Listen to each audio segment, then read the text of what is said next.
The first wave of storms arrived shortly after sunset. Lightning spread across the skyline as sheets of rain suddenly slammed into western sections of the city. Visibility collapsed within minutes on major routes, including the Brooklyn-Queens Expressway and portions of the Long Island Expressway. Drivers slowed to a crawl as water began pooling faster than drains could clear it.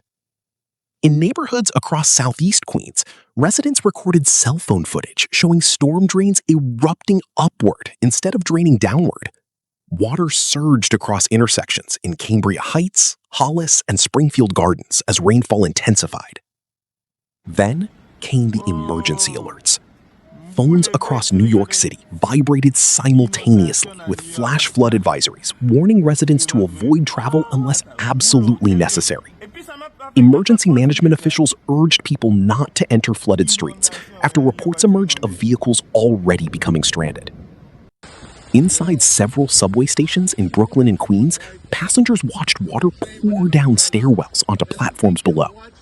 Transit delays quickly spread through the system as crews attempted to assess flooding conditions underground. And the storm cells were still strengthening. Earlier that day, New York felt unusually heavy and humid. Temperatures climbed well into the upper 80s across the 5 boroughs, while heat advisories remained active through the afternoon. Sidewalks shimmered in the heat. Office workers crowded streets during rush hour. Families gathered in neighborhood parks as dark clouds slowly built beyond the skyline. At John F. Kennedy International Airport, outbound flights were operating normally despite forecasts warning of unstable atmospheric conditions developing later in the evening. Commuters packed Long Island Railroad platforms and subway lines across Midtown and downtown Manhattan as another workday came to an end. But meteorologists monitoring regional radar noticed something concerning. A powerful collision between tropical moisture and an advancing cold front was beginning to organize directly over the northeast corridor. Thunderstorm cells forming over New Jersey were strengthening rapidly as they tracked east toward the city. By late afternoon, the National Weather Service had already warned of potential flash flooding in low-lying neighborhoods. But for millions of residents moving through the city's normal evening routine, the threat still seemed distant. Then, the sky changed. Within less than an hour, isolated flooding evolved into a city-wide emergency. On sections of the Cross Island Parkway and the Van Wyck Expressway, vehicles became trapped in rapidly rising water as drainage systems reached capacity. Video captured cars nearly submerged near underpasses, while emergency responders struggled to reach stranded motorists through gridlocked traffic. In parts of Staten Island, intersections disappeared beneath muddy runoff flowing downhill into residential streets. Several neighborhoods reported temporary power outages after electrical equipment became exposed to floodwater and wind damage from downed tree limbs. Meanwhile, transit disruptions spread deeper into the metropolitan area. Multiple subway lines experienced severe delays as water infiltration forced speed restrictions and station bypasses. Commuter rail services entering Penn Station reported weather-related interruptions, while passengers crowded platforms searching for alternate routes home. Near LaGuardia Airport, arriving flights circled in holding patterns as thunderstorms repeatedly moved across approach corridors. Across social media, videos from passengers showed lightning illuminating flooded roadways surrounding airport access routes. But one of the most alarming developments unfolded in the Bronx. A section of roadway weakened by saturated ground partially collapsed beneath a school bus, trapping the vehicle as emergency crews rushed to evacuate children safely from the scene. Images of the tilted bus spread rapidly online, becoming one of the defining visuals of the disaster. And even then, meteorologists warned another surge of rain was moving directly toward the city.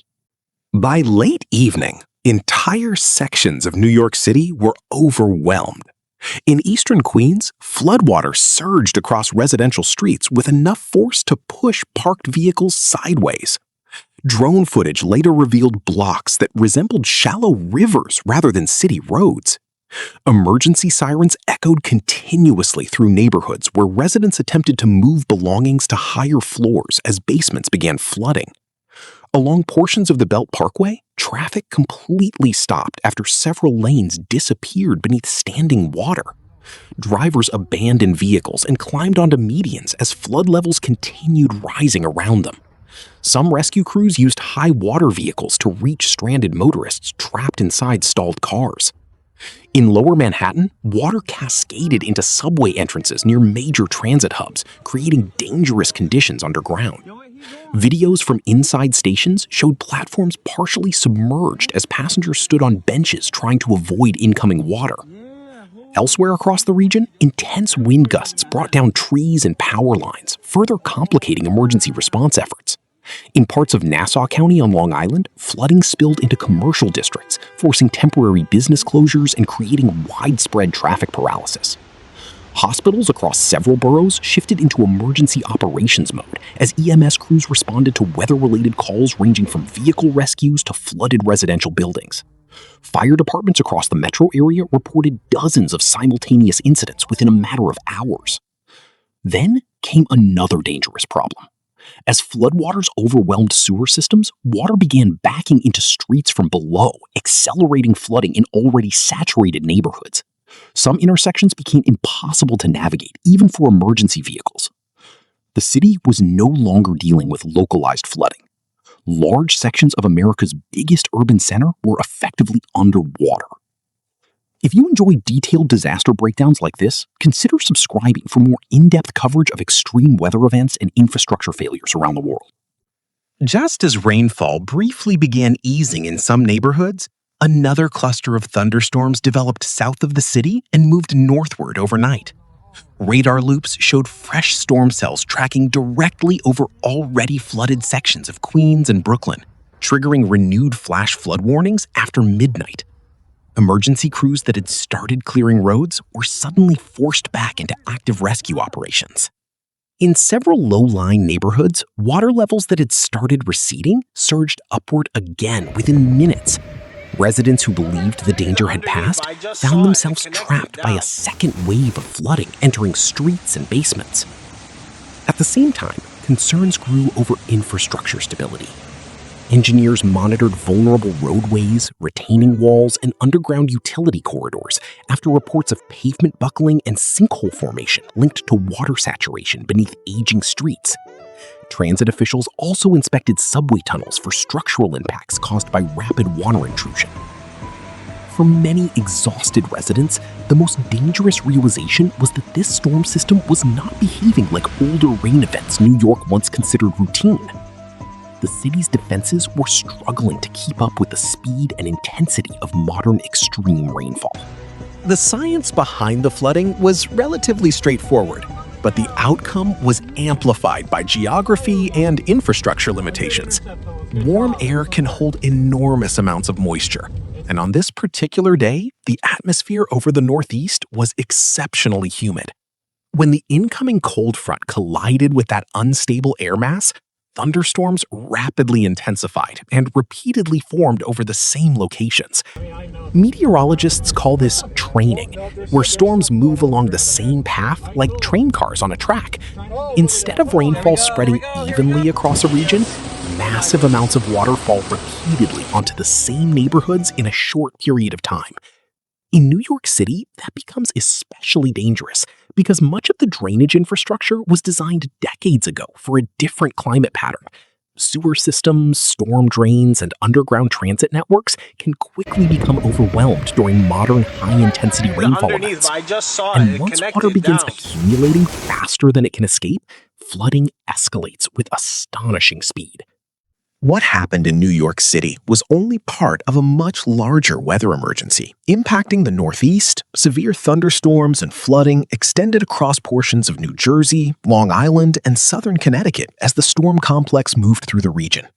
Flood advisories and severe thunderstorm warnings remained active for millions of people throughout the night.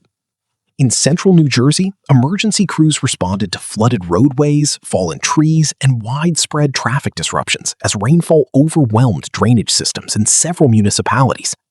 Portions of major commuter corridors connecting New York to surrounding suburbs experienced long delays well into the following morning. Air travel across the Northeast corridor also faced disruptions. Delays rippled through regional airports as storms interfered with one of the busiest airspaces in the world. Meteorologists warned that events like this are becoming increasingly common across major cities, where dense infrastructure, aging drainage systems, and climate-driven extreme rainfall now intersect more frequently. And for New York, that reality is becoming harder to ignore after every storm. By Thursday morning, cleanup crews across the city were still pumping water from underpasses, clearing debris from storm drains, and removing stranded vehicles from flooded streets. Residents returned to damaged basements, waterlogged businesses, and intersections still coated in mud and debris left behind by the overnight flooding. In several neighborhoods, the smell of fuel, wet concrete, and sewage lingered in the humid morning air as recovery operations continued. Transit service gradually resumed across much of the city, though delays remained widespread while infrastructure inspections continued underground. Utility crews worked to restore isolated outages and assess damaged electrical equipment exposed to floodwater. For many New Yorkers, the storm became another reminder of how quickly daily life in the city can be disrupted by extreme weather. Not because hurricanes made landfall, not because rivers overflowed, but because a modern city built for another era faced rainfall it was never designed to handle. And as climate patterns continue shifting, storms like the one that flooded New York on May 20th may no longer be rare emergencies, warnings of what the future could increasingly look like. By Thursday morning, cleanup crews across the city were still pumping water from underpasses, clearing debris from storm drains, and removing stranded vehicles from flooded streets.